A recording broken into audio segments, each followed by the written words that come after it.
The dusty part of Omoyin village had seen many young men leave in search of fortune, but not all returned to tell their tales. Some came back dressed in fine clothes, driving cars that made the village boys stare in admiration. Others never returned at all, and no one dared to ask why. Fred, an 18-year-old boy from a humble Christian home, had always been a bright student. His parents, though poor, raised him with discipline and faith, believing that education was his only path to success.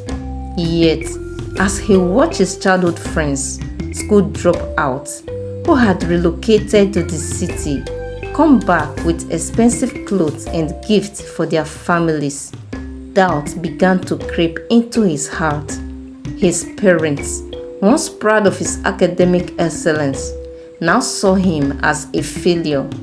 "Look at your mates," his mother scolded one evening, pointing at Chukwudi, a boy who had once been chased out of school for stealing. He didn't even finish secondary school, yet he brings his mother bags of rice and wrappers, and you, sitting here doing nothing but reading that useless book. Can't you be like them? Fred clenched his fist, fighting back tears. He knew his parents loved him, but their words were cutting him deep. Every day, their disappointment grew, and every night, he prayed for a way out. His closest friends, Michael and Timmy, were his only source of encouragement. They had all finished secondary school together, and their dream was to further their education. One evening, the three of them sat under the old mango tree discussing their future. "I heard jam forms are out," Michael announced excitedly. "Timmy and I are registering. Fred, you should too." Fred sighed heavily. "I wish I could, but my parents don't have the money." Timmy shook his head. "That's painful, man. But don't let those city boys deceive you. You know the kind of people they were in school. They were always in trouble. But they are rich now," Fred argued. "Maybe they changed. Maybe they really found something good in the city. Or maybe they found something bad," Michael countered. Fred didn't want to argue. He only wished his parents could see value in him the way his friends did. That night, as he lay on his mat, staring at the leaking thatch roof, he made a decision. He would find out what those city boys were really doing, and if it was truly business, he would join them.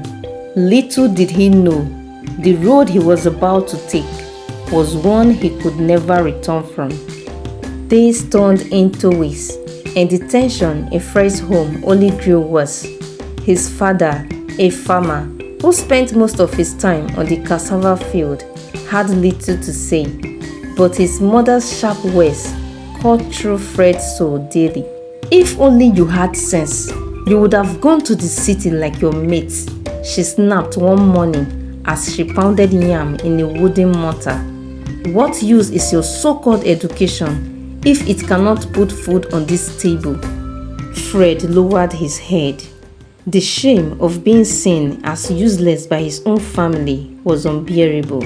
Meanwhile, Michael and Timmy had already registered for JAMB. Their excitement was evident, and Fred couldn't help but feel left behind. He tried to be happy for them, but every time they discussed their plans for the future, he felt like an outcast in his own circle. One evening, as he walked along the narrow village path, he spotted Chukwudi and some of the other city boys lounging under the big udala tree. Their expensive sneakers and flashy wristwatches gleamed under the setting sun. "Fred, my brother," Chukwudi called out with a wide grin. "Come and greet us." Fred hesitated. He had grown up with these boys, but something about them felt different now. Still, curiosity got the best of him, and he walked toward them. "How far?" he greeted, trying to sound casual. Chukwudi dropped an arm around Fred's shoulder. "We've been hearing things about you. You finished secondary school but no money to go to university, Abi?" Fred sighed. "You already know how things are." Chukwudi smirked. "Forget school, my guy, forget school. School no dey give money. Look at us. Do we look like people who are suffering?" Fred looked around. Their clothes were spotless, their phones expensive, their laughter carefree. "City life is sweet," another boy added. "If you come, we go show you how to make money." Fred's heart pounded. "What kind of business are you into?" Chukwudi chuckled, taking a long drag from his cigarette. "Forget that one. When you reach city, you go know." Fred forced a laugh, hiding his unease. "Maybe one day." Chukwudi clapped his back.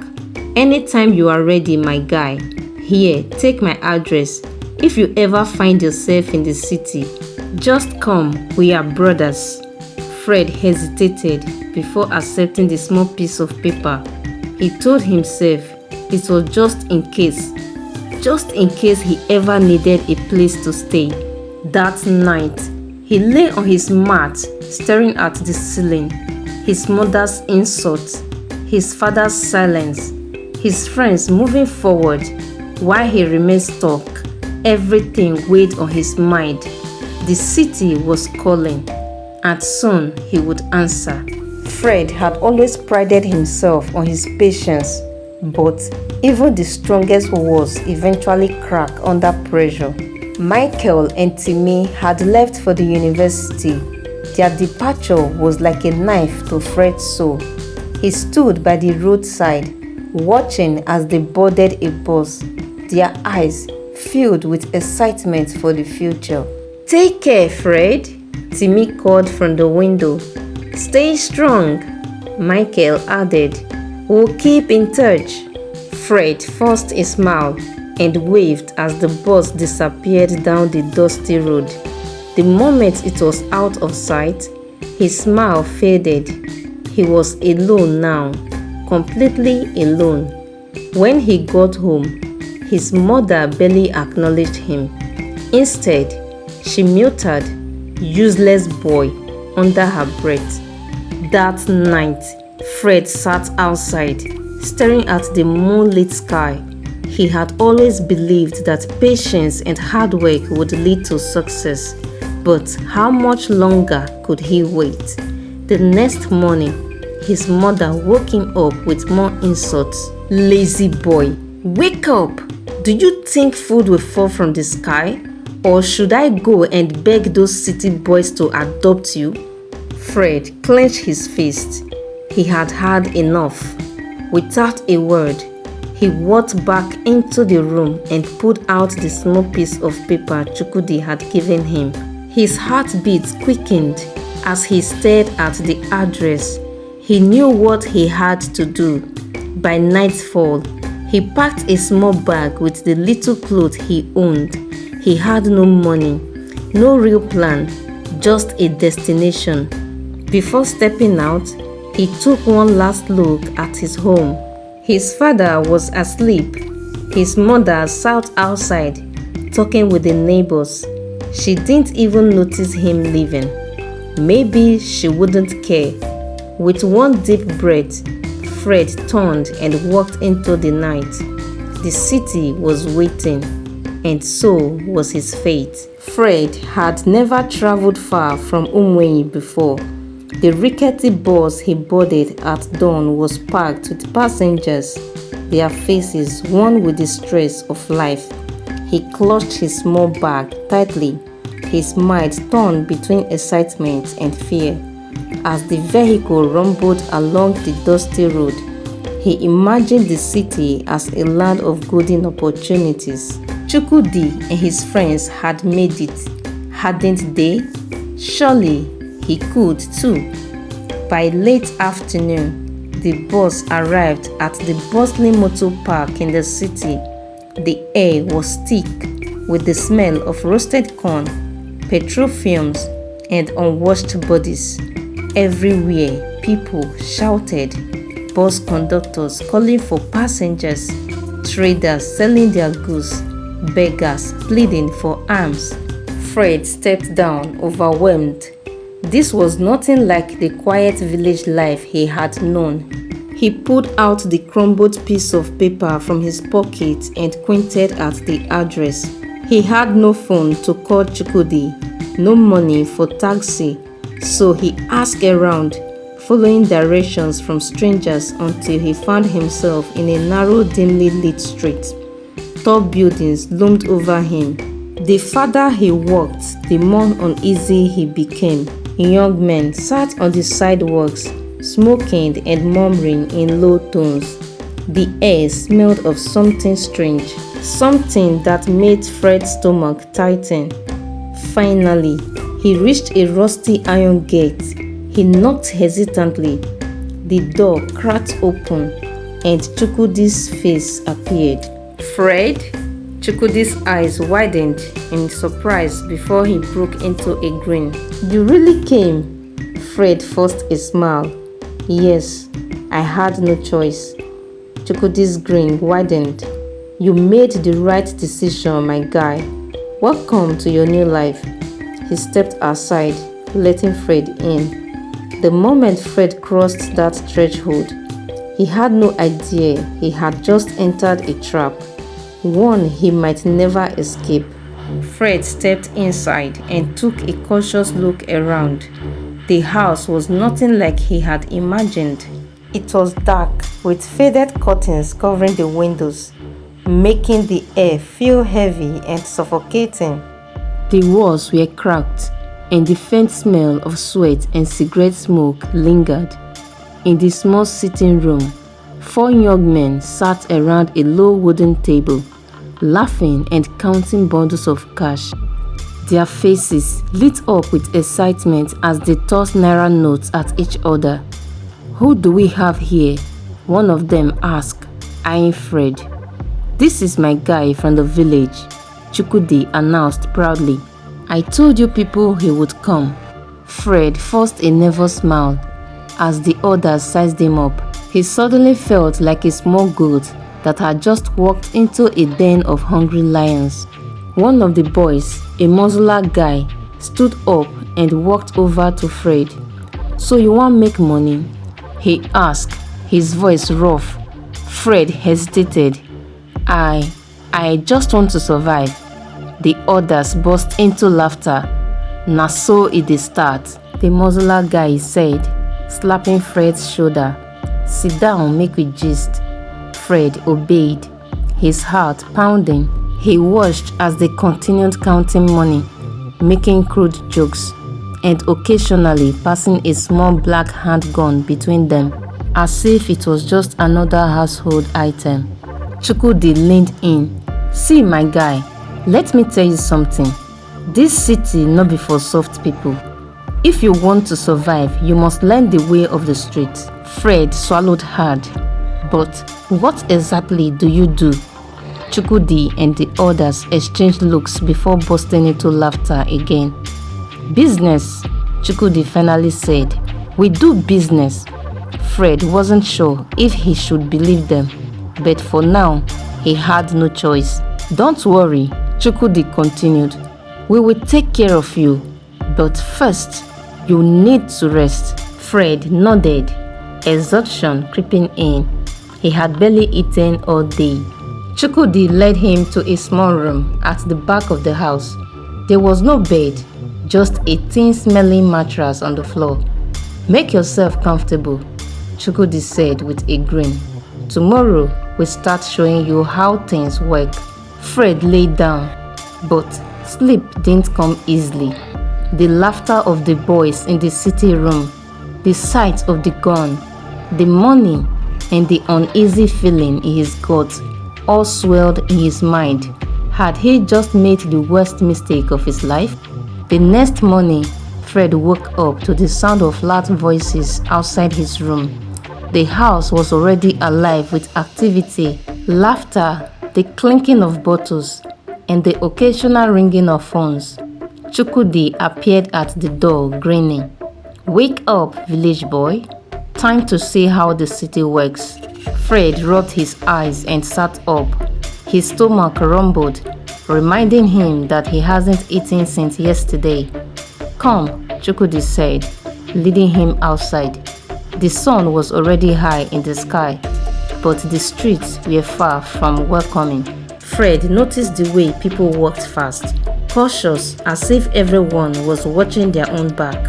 The air smelled of roasted corn, mixed with the stench of open gutters. They stopped at a small roadside eatery.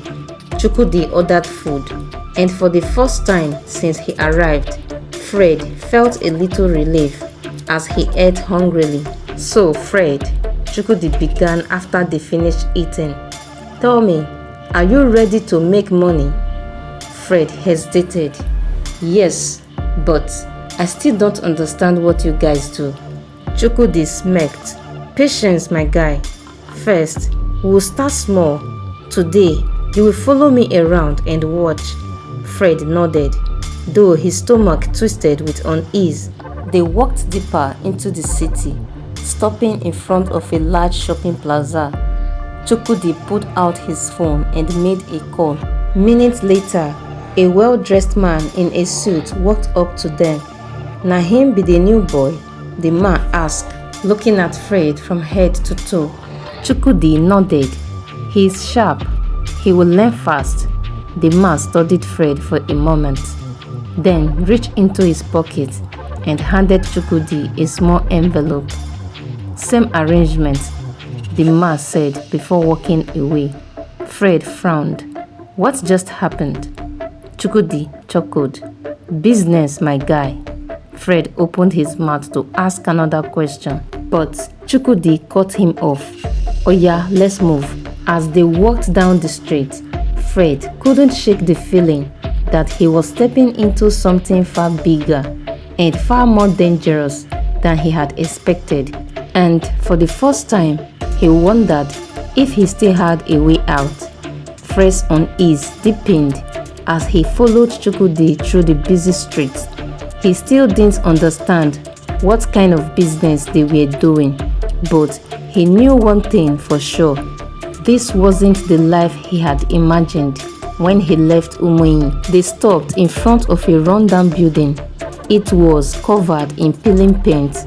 Inside, the air smelled of sweat and cigarette smoke. Several young men sat around a table, talking in hushed tones. Some counted money, while others cleaned weapons, guns, knives, even machetes. Fred's stomach turned. "Come, sit down," Chukwudi said, pulling him into a corner. Fred sat stiffly, his eyes scanning the room. He wanted to ask questions, but something in the air told him it was better to stay quiet. A man with dark sunglasses and a thick gold chain walked in. The room fell silent immediately. "Who be this?" the man asked, pointing at Fred. "My guy from the village," Chukwudi said. "He won't learn how to make money." The man chuckled, shaking his head. "You sure say he gets liver?" Chukwudi grinned. "I trust him." The man studied Fred for a long moment. Then he reached into his pocket and pulled out a small black package wrapped in nylon. "Take this," he said, handing it to Chukwudi. "Na small thing, just deliver am for road junction. The person go find you." Fred's heart pounded as he realized what was happening. They were dealing in drugs. Chukwudi turned to him with a smirk. "Fred, you go follow me deliver this package." Fred hesitated. "What's inside?" Chukwudi's smile faded. "Not they ask too many questions. Just follow me." Fred swallowed hard, but he had no choice. As they stepped outside, his mind raced. This wasn't what he came for. This wasn't the life he wanted. But was it already too late to turn back? Fred's hands felt clammy as he walked beside Chukwudi. his heart pounding with every step. The small black package weighed heavily on his mind, even though Chukwudi was the one carrying it. They reached a quiet street corner where an old battered car was parked. A man sat inside, his face hidden behind dark sunglasses. Chukwudi approached the car confidently, tapping on the window. The man rolled it down slightly. "You have it?" Chukwudi nodded and slid the package through the gap. The man handed over a small bundle of cash in return before driving off without another word. Fred let out a shaky breath. "That's it?" he asked. Chukwudi laughed. "You dey expect thunder and lightning? My guy, na so e dey go. Quick job, easy money." Fred stared at him. What was inside that package? Chukwudi's smile faded. "Fred, you dey ask too many questions. Just know say, if you want to survive in this city, you go need to toughen up." Fred felt a lump in his throat. He had always believed in hard work and honesty, but now he was seeing a different side of life. One where survivors don't always follow the rules. That evening, back at the house, the boys celebrated their successful day with drinks and loud music. But Fred sat quietly in a corner, deep in thoughts. He had come to the city to find a better life. But what was this? He looked around at the laughing, carefree faces of the other boys. Did they ever stop to think about what they were doing? Did they ever feel guilt? Or had they drowned their conscience in money and alcohol? That night, as Fred lay on his tin mattress, he whispered to himself, "What have I gotten myself into?" The city was swallowing him piece by piece, and he wasn't sure if he would ever escape. Days passed, and Fred found himself slowly being pulled into Chukwudi's world. At first, he only followed, watching and listening, but soon he was asked to carry small packages, collect payments, and deliver messages. At first, he told himself he wasn't really doing anything bad, just running errands, but deep down, he knew better. One evening, as Fred returned from an errand, he found Chukwudi and the other boys in a heated argument. "I no go follow una do am," one of them shouted. "This one no be like before. Na armed job." Fred's heart skipped. "Armed job? Guy, relax," Chukwudi said, his voice calm but firm. "We no dey rob ordinary people. Na one politician wey go carry money for night. Just small heat." Fred felt his stomach twist. He had already suspected they were criminals, but hearing it out loud made it real. That night, he sat in the darkness, his mind racing. How could he escape? If he tried to leave, would they let him go? He remembered Michael and Timmy, his friends who had chosen education instead of easy money. He thought of his mother's insults, his father's silence. But now the biggest question was, would he even survive if he stayed? Fred knew one thing for sure. He was running out of time. Fred couldn't sleep that night. Every time he closed his eyes, he saw himself trapped in this life forever, running errands, making deliveries, and eventually carrying a gun. He couldn't let that happen.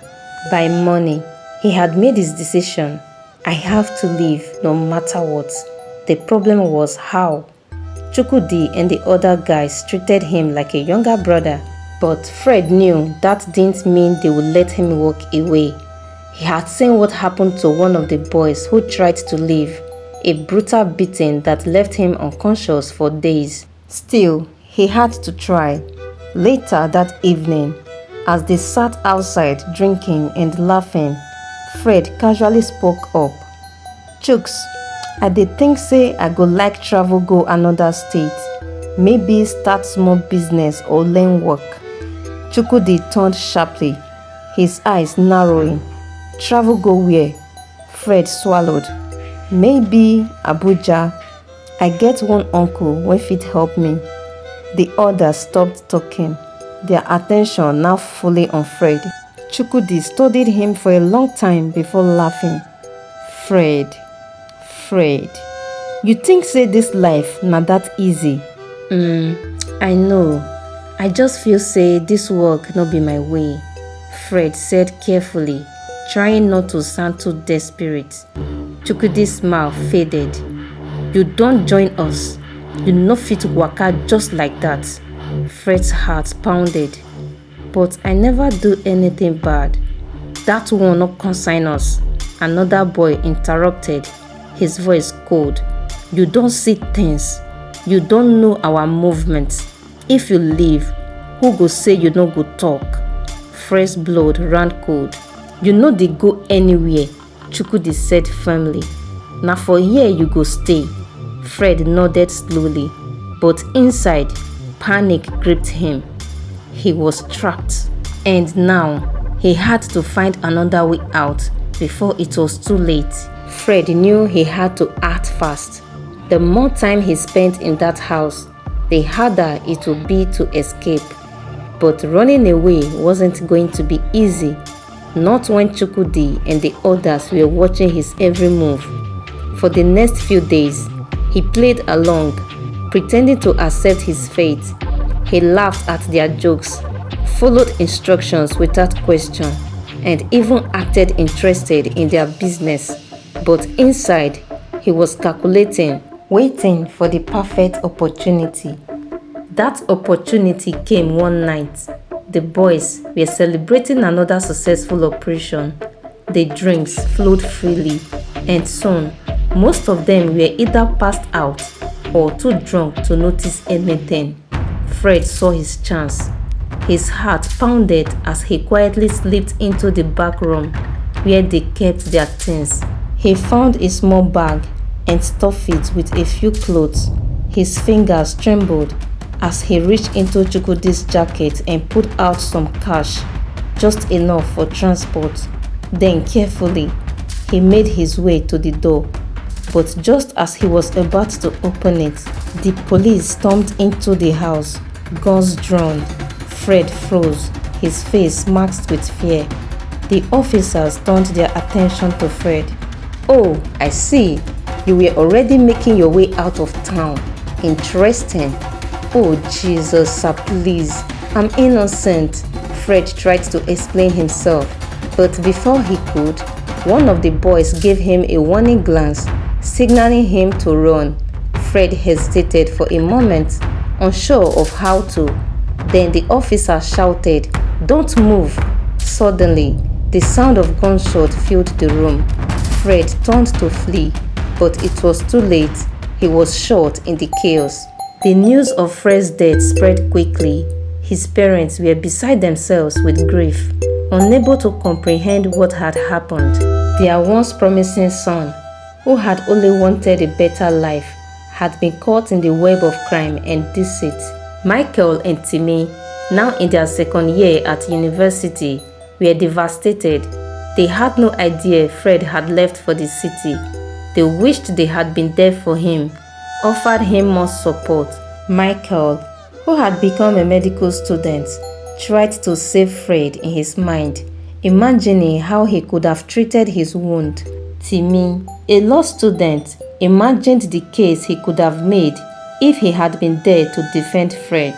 Oh, the grief was too much for them to bear, and even blamed themselves for not being there when Fred needed them most. Fred's parents, overcome with guilt, visited the city, hoping to find answers, but the police had already buried the evidence and they were left with nothing but the pain of their loss. Their son's fate had been sealed by their inability to understand his dreams.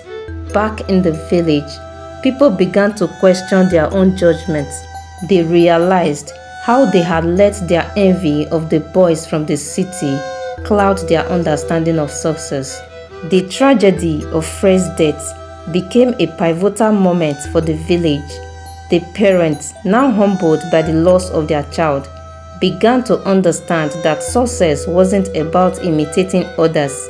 It was about finding one's path, staying true to oneself, and supporting the dreams of those they loved. They never compared their remaining children to others again. They became advocates for education, teaching their village that the pursuit of a meaningful life didn't require shortcuts or copying the lives of others. As Michael and Timmy continued to build their careers, they never forgot Fred. They became the people he would have been proud of. His memory haunted them, but it also inspired them to work harder, to be better, and to never take the easy road. They offered their flowers to the heavens as they believed the gentle and easygoing friend they ever known would always watch from there.